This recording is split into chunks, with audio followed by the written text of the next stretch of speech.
Le désert un désert emblématique du Sahel, octobre 2025, est suspendu dans un silence lourd, prêt à se briser. En quelques heures, un réseau de drones, d'écrans et de voix unifiées métamorphose cette région, jadis oubliée, au cœur de l'Afrique, transformant une région en souffrance en une zone de survie. En commandant les pays unis sous cette nouvelle coalition ne redéfinit pas seulement une bataille, il redessine l'avenir du continent. Le calme avant la tempête, l'histoire est sur le point de changer. Incarne cette rupture, un symbole d'une Afrique qui choisit de ne plus attendre, mais d'agir. A longtemps été perçue comme une région condamnée à vivre dans l'ombre des puissances étrangères, un terrain de jeu pour les acteurs extérieurs, un épicentre de crise.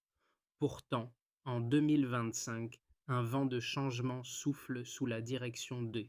L'alliance sahélienne qui l'orchestre représente bien plus qu'une réponse militaire. C'est une réaffirmation de souveraineté et de dignité. Il a promis que ce qui se passait allait redéfinir le rôle de l'Afrique dans sa propre défense. Mais cette promesse comporte des enjeux énormes. Si échoue, l'Afrique pourrait voir ses espoirs d'indépendance écrasés sous les poids des sanctions et de la fragmentation. Cependant, si cette méthode réussit, elle pourrait ouvrir une nouvelle ère pour cette région jadis oubliée, au cœur de l'Afrique et l'ensemble du continent africain, une ère où la coopération, l'innovation et la détermination redéfiniront le jeu géopolitique. L'enjeu est clé. L'avenir du Sahel est entre les mains de Traoré et de son équipe. Au cœur de l'Afrique, la bataille n'était pas une simple confrontation militaire. C'était à un point tournant, un moment où l'histoire a changé de direction. Le désert, autrefois silencieux, est devenu le terrain d'une révolution silencieuse, orchestrée par. À première vue, ce qui s'est passé semblait être une autre escarmouche dans une région marquée par la violence. Cependant, un détail crucial, un message radio intercepté, a révélé une transformation qui allait bien au-delà des simples chiffres ou de la stratégie militaire. Longtemps dépendant des puissances étrangères, a connu une métamorphose radicale sous la direction de Traoré. Le renseignement local, auparavant fragmenté, a été intégré dans un système de communication unifié entre le Burkina Faso, le Mali et le Niger. Ce qui semblait être un simple mouvement logistique a en réalité été un changement profond dans la manière dont la région se défendait et se coordonnait. Pour la première fois, cette région, jadis oubliée, au cœur de l'Afrique, ne dépendait plus des missions étrangères pour orchestrer sa sécurité. Il a pris en main sa propre destinée. Les premières heures de l'opération ont été marquées par la lente mais méthodique mise en place d'un réseau de défense. Les technologies artisanales, jusque-là considérées comme obsolètes, ont été reconfigurées en systèmes tactiques efficaces, adaptables aux terrains arides et aux conditions extrêmes. Le système de drones locaux, développé par les ingénieurs du Burkina Faso, a commencé à jouer un rôle crucial, permettant une surveillance en temps réel et une réactivité sans précédent. Chaque mouvement des forces ennemies était désormais traçable, leur position identifiable. Loin d'être un général traditionnel, incarnait une nouvelle forme de leadership. Il ne commandait pas par la force brute, mais par la cohérence entre ses paroles et ses actions. Son autorité ne venait pas du volume de sa voix, mais de la confiance qu'il inspirait dans chaque décision prise. Le modèle de leadership qu'il promouvait était celui de la patience et de la méthode, un contraste frappant avec les approches militaires conventionnelles. Cette nouvelle stratégie, fondée sur la discipline et l'intégration locale, ne faisait pas qu'une promesse de victoire, elle redéfinissait les bases mêmes de la souveraineté africaine. La bataille n'était pas seulement une victoire militaire, elle a marqué un tournant dans la manière dont cette région, jadis oubliée, au cœur de l'Afrique, a commencé à se voir lui-même. Ne se contentait pas de mener des troupes, il incitait à une nouvelle vision de l'avenir. Loin des discours flamboyants et des promesses de gloire, Il mettait en œuvre un plan structuré et pragmatique. Il a commencé par remodeler la structure même de la défense en intégrant des ressources locales et en utilisant des technologies adaptées à la réalité du terrain. Ne dépendait plus des alliés extérieurs pour sa sécurité. L'impact de cette approche s'est fait sentir dès les premières étapes de cette opération de l'opération. Là où l'on attendait une réponse ponctuelle et réactive, il y avait désormais une stratégie d'anticipation. Les, les zones stratégiques étaient surveillées en permanence par des drones locaux, permettant une réactivité instantanée. Cette adaptation rapide a changé le rapport de force dans la région. Le premier exemple concret de ce changement a été la détection et l'annihilation d'un convoi ennemi qui a démontré l'efficacité du modèle de Traoré. Il ne s'agissait plus seulement de défendre des positions, mais d'agir pour prévenir toute forme de vulnérabilité. La méthode était simple, être toujours un coup d'avance. Dans cette région, jadis oubliée, au cœur de l'Afrique, l'histoire a toujours été marquée par des cycles de violence, de dépendance et de souffrance. Mais avec l'arrivée de un changement profond a eu lieu. Le 6 octobre 2025, la première grande action de les Pays Unis sous cette nouvelle coalition a eu lieu à Haye, un moment qui allait briser les anciens schémas. L'alliance, composée du Burkina Faso, du Mali et du Niger, a réagi avec une cohésion militaire sans précédent. Ce n'était pas simplement une alliance de circonstances, mais une vision partagée d'un avenir commun. Cette opération a marqué le début d'une réorganisation structurelle du Sahel. L'activation des troupes a été méticuleusement planifiée. Ah, les premières étapes de cette opération ont vu une série de manœuvres coordonnées. Chaque action était calculée avec une précision digne d'une machine bien huilée. Les drones, conçus localement pour résister à la chaleur et à la poussière du désert, ont commencé à effectuer des relevés en temps réel. Le renseignement local a été intégré dans un réseau commun, permettant une synchronisation parfaite entre les unités. La vitesse de réaction a été une composante clé de cette stratégie. Alors que les ennemis pensaient pouvoir s'imposer en terrain connu, ils ont rapidement compris que cette région, jadis oubliée, au cœur de l'Afrique, avait changé de tactique. Leurs mouvements ont été suivis, chaque convoi observé, chaque position identifiée. L'élément de surprise, qui était auparavant la clé de nombreuses victoires ennemies, a disparu. Les forces sahéliennes ont agi rapidement, frappant là où l'ennemi ne s'y attendait pas.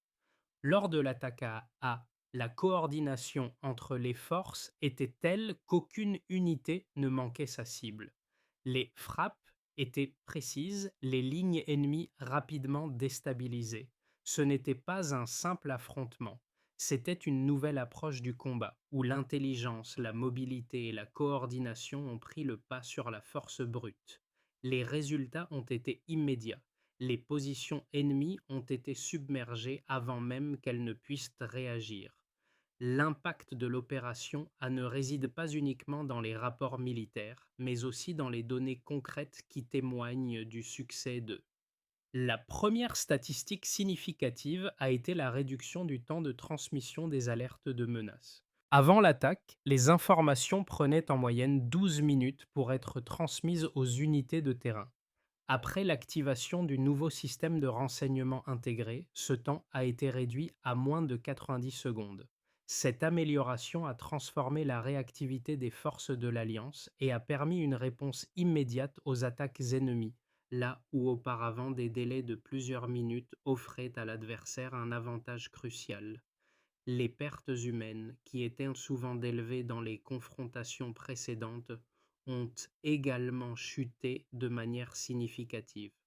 Lors de la bataille de Hoeth, les forces de l'Alliance ont perdu moins de 20 soldats, un chiffre qui contraste fortement avec les pertes dans les missions militaires traditionnelles, où les ratios de pertes pouvaient atteindre 6 fois plus. Ce taux de perte remarquablement faible a été rendu possible par la méthodologie de combat utilisée par Lee, une combinaison de renseignements local, de technologies adaptées et de réactivité rapide.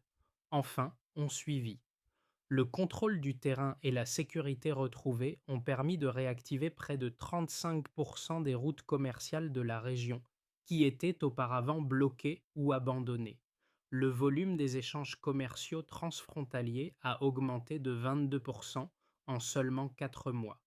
Cette revitalisation des échanges a eu un effet positif direct sur l'économie locale, soutenue par la production de drones et d'équipements militaires fabriqués sur place.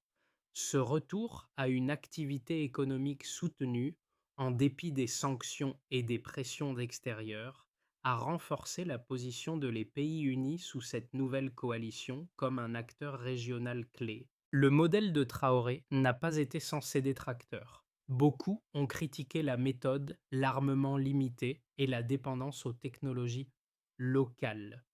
Certains analystes ont qualifié la stratégie de tactique de survie plutôt que de victoire, arguant que la méthodologie, bien que réussie à court terme, manquait de viabilité à long terme. Le scepticisme a été renforcé par la persistance de certaines faiblesses logistiques et l'isolement diplomatique. En effet, les forces extérieures ont été réticentes à voir un tel modèle se développer sans un retour au cadre traditionnel des alliances internationales. Le manque de soutien direct, à la fois militaire et économique, a accentué ces doutes. Cependant, les résultats obtenus lors de l'attaque de ont non seulement mis ces critiques en échec, mais ont aussi offert une réponse silencieuse mais implacable.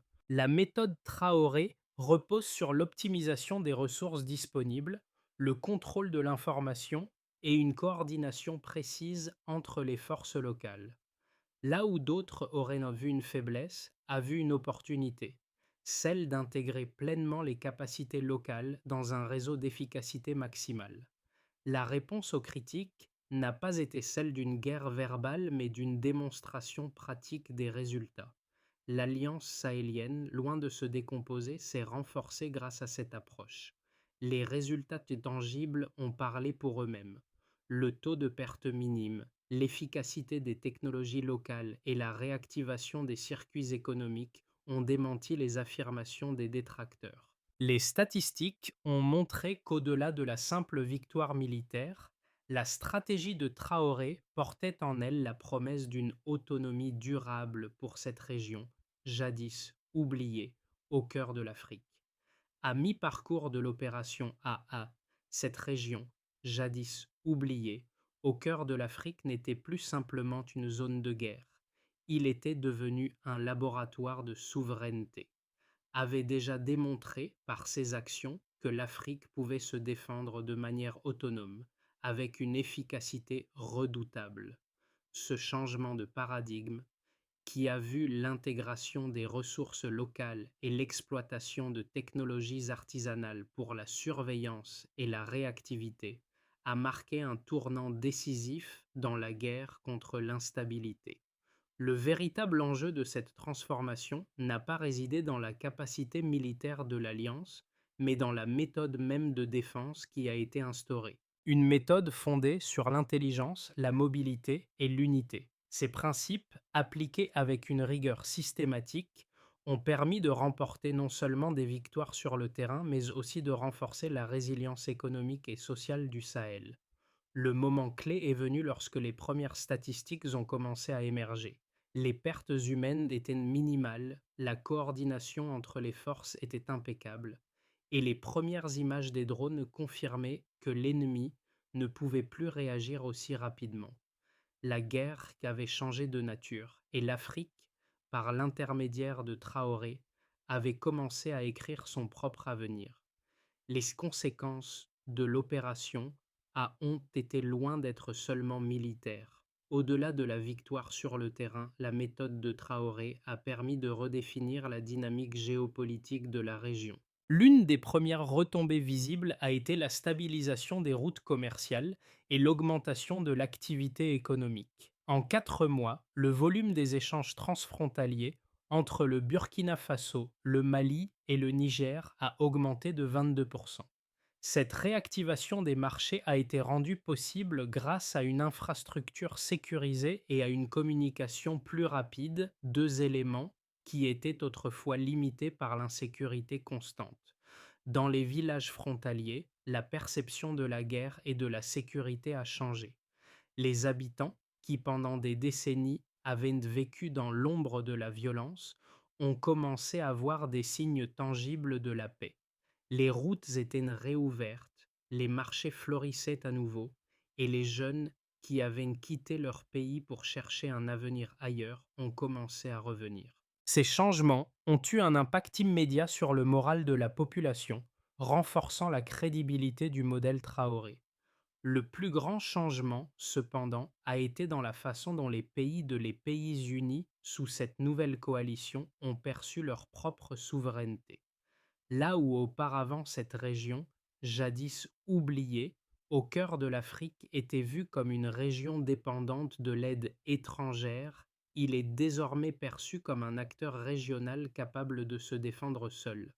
Le système de coordination mis en place entre les trois pays de l'Alliance a permis de réduire les délais de réaction à moins de 90 secondes, un exploit qui a radicalement changé la manière dont les menaces étaient gérées. Ces résultats ont non seulement démontré l'efficacité de la stratégie, mais ont également envoyé un message fort au reste du monde. L'Afrique, loin d'être un simple spectateur, peut désormais jouer un rôle central dans sa propre sécurité et son développement économique. La méthode Traoré a démontré qu'avec les bonnes ressources et une volonté de se défendre, même les régions les plus démunies pouvaient prendre en charge leur destin. Les 6 mois qui ont suivi l'opération ont vu 3 scénarios émerger, chacun montrant des possibilités différentes pour l'avenir du Sahel. Le premier, celui de la consolidation, est celui dans lequel les pays unis sous cette nouvelle coalition, maintenant renforcée, continuent de construire sur les bases posées à la coordination militaire entre le Burkina Faso, le Mali et le Niger est renforcée, et les infrastructures numériques qui ont été mises en place continuent de se développer, facilitant les échanges d'informations et le soutien logistique.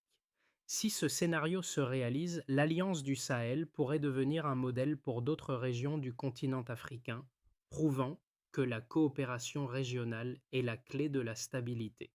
Le deuxième scénario est celui de l'optimisme. Si les réformes civiles suivent les principes militaires appliqués le modèle pourrait devenir un précédent pour tout le continent. Dans ce scénario, les pays du Sahel vont non seulement stabiliser la région, mais aussi commencer à exporter leur modèle de défense et de gouvernance. Deviendrait un centre de développement technologique, notamment dans le domaine des drones et de l'armement local, et un exemple de résilience pour d'autres nations africaines confrontées à des défis similaires. Une Afrique unie et indépendante pourrait émerger de cette dynamique, loin des tutelles étrangères. Le troisième scénario est celui du pessimisme. Malgré les victoires militaires et les progrès économiques, cette région, jadis oubliée, au cœur de l'Afrique, pourrait se retrouver à un carrefour politique. La fatigue politique pourrait s'installer et la pression des sanctions internationales pourrait exacerber les tensions internes. Les fractures sociales et économiques, bien que réduites, pourraient resurgir et la stabilité fragile du Sahel pourrait être remise en question. Si ce scénario se concrétise, le modèle Traoré risquerait de s'effondrer sous les poids des défis internes et externes. Chacun de ces scénarios dépendra largement de la capacité de les pays unis sous cette nouvelle coalition à maintenir l'unité et à continuer de réformer les structures politiques, économiques et sociales. Les 6 prochains mois seront cruciaux pour définir l'avenir de la région, et chaque décision prise dans cette période façonnera la trajectoire du Sahel pour les années à venir. La situation au Sahel, et particulièrement le modèle de défense développé par a profondément changé la manière dont les citoyens de la région perçoivent leur avenir. Là, une région souvent délaissée par les grandes puissances internationales, cette région, jadis oubliée, au cœur de l'Afrique a toujours été considérée comme une terre de conflits sans fin. Cependant, ce modèle de défense basé sur la coordination locale et la souveraineté partagée a modifié cette perception. Les habitants, notamment dans les zones frontalières, commencent à comprendre que leur sécurité ne dépend plus de l'extérieur, mais de la force collective qui émane de leur propre territoire. Les résultats sont tangibles. Dans les villages autrefois dévastés par les attaques, les gens retrouvent un sentiment de normalité. Les marchés sont réouverts, les routes déminées et les jeunes, qui fuyaient autrefois la violence pour trouver un avenir ailleurs, commencent à revenir. Ce phénomène de retour des jeunes est un indicateur puissant de l'impact positif que cette nouvelle approche a eu. Cela va au-delà de la simple stabilité. Cela signifie que les Sahéliens.NE, commençant à croire en leur propre pouvoir de changement et que leur destin n'est plus entre les mains des puissances étrangères mais dans leurs propres mains. Ce changement de perception est renforcé par l'adhésion de plus en plus grande de la population à. Les enquêtes régionales montrent que plus de 70% de la population soutient maintenant cette approche. Ce taux d'adhésion élevé reflète non seulement la confiance grandissante dans la méthode, mais aussi un espoir renouvelé pour l'avenir de la région. Le chemin vers la durabilité de la stratégie Traoré est marqué par une série de réformes structurelles et une planification méthodique. La première étape essentielle réside dans la consolidation de la coordination régionale. Pour que les pays unis sous cette nouvelle coalition puissent fonctionner sur le long terme, il est crucial de maintenir la synchronisation entre le Burkina Faso, le Mali et le Niger. Cette coopération ne se limite pas aux affaires militaires, mais s'étend également à la gestion des ressources naturelles, à la répartition équitable de l'aide humanitaire et à la gestion des infrastructures stratégiques. Un tel réseau de soutien mutuel devient le pilier de la stabilité régionale. La deuxième étape porte sur le développement de technologies adaptées aux besoins locaux. Bien que les drones et les équipements de communication aient joué un rôle clé dans l'attaque de Efod, il est impératif de continuer à investir dans la recherche et le développement de ces technologies. Doit devenir un centre de production et de développement d'innovations locales adaptées aux conditions particulières de la région. C'est cette autosuffisance technologique qui permettra à la région de maintenir sa souveraineté tout en résistant aux pressions extérieures. La troisième étape concerne la formation continue des officiers et des techniciens. Le modèle de Traoré repose sur la compétence locale et sur un système de formation de plus en plus sophistiqué. Les jeunes officiers, les ingénieurs et les soldats doivent continuer à apprendre les uns des autres et à partager leurs connaissances. La création d'académies militaires locales et de centres de recherche régionaux est essentielle pour garantir que la jeunesse sahélienne soit équipée pour faire face aux défis futurs. Avant, semblait être un endroit où les rêves de souveraineté et d'indépendance étaient engloutis sous le poids de décennies de conflits et d'interventions étrangères. Mais aujourd'hui, après la victoire orchestrée par A, ce rêve est devenu une réalité palpable. Le désert n'est plus un symbole de désespoir, mais un symbole de renaissance, a montré au monde que l'Afrique pouvait non seulement se défendre, mais aussi redéfinir ses propres règles du jeu. Ce n'était pas une victoire remportée sur le terrain par la seule force des armes, c'était une victoire mentale, émotionnelle et symbolique. C'était la victoire d'un peuple qui a choisi de ne plus être spectateur de son propre destin. La méthode Traoré a prouvé que la véritable souveraineté ne réside pas seulement dans le contrôle physique d'un territoire, mais dans la capacité à orchestrer un changement durable et interne. Ce changement ne se mesure pas uniquement en victoire militaire, mais dans les regards remplis de fierté des habitants des villages du Sahel qui ont retrouvé leur dignité. Le désert de Est devenu à la fois un symbole de résistance et de résilience, un rappel que la victoire n'est pas toujours synonyme de conquête, mais de survie et d'autonomie. Et dans ce silence retrouvé, l'Afrique commence enfin à respirer. L'histoire n'est pas seulement une histoire de bataille et de victoire. C'est une histoire qui appartient à chaque citoyen du Sahel, à chaque jeune qui a osé croire qu'un avenir différent était possible. C'est l'histoire d'eux, mais aussi celle de milliards de personnes qui ont fait le choix de construire plutôt que de fuir. Cette victoire n'est pas une fin, mais un début. Alors que l'Afrique se lève pour écrire son propre avenir, chaque personne peut participer à ce mouvement. Que vous soyez en Afrique ou ailleurs, la question qui se pose est: comment contribuer à cette révolution silencieuse? Partagez cette histoire, parlez-en autour de vous, engagez-vous dans vos communautés. La transformation du Sahel est le reflet de ce que nous pouvons accomplir ensemble, en mettant de côté les divisions et en travaillant pour un avenir commun. Rejoignez ce mouvement de changement. Apprenez, enseignez, contribuez à l'autonomie de vos communautés. A choisi de ne plus attendre. Il est temps que le monde suive cet exemple.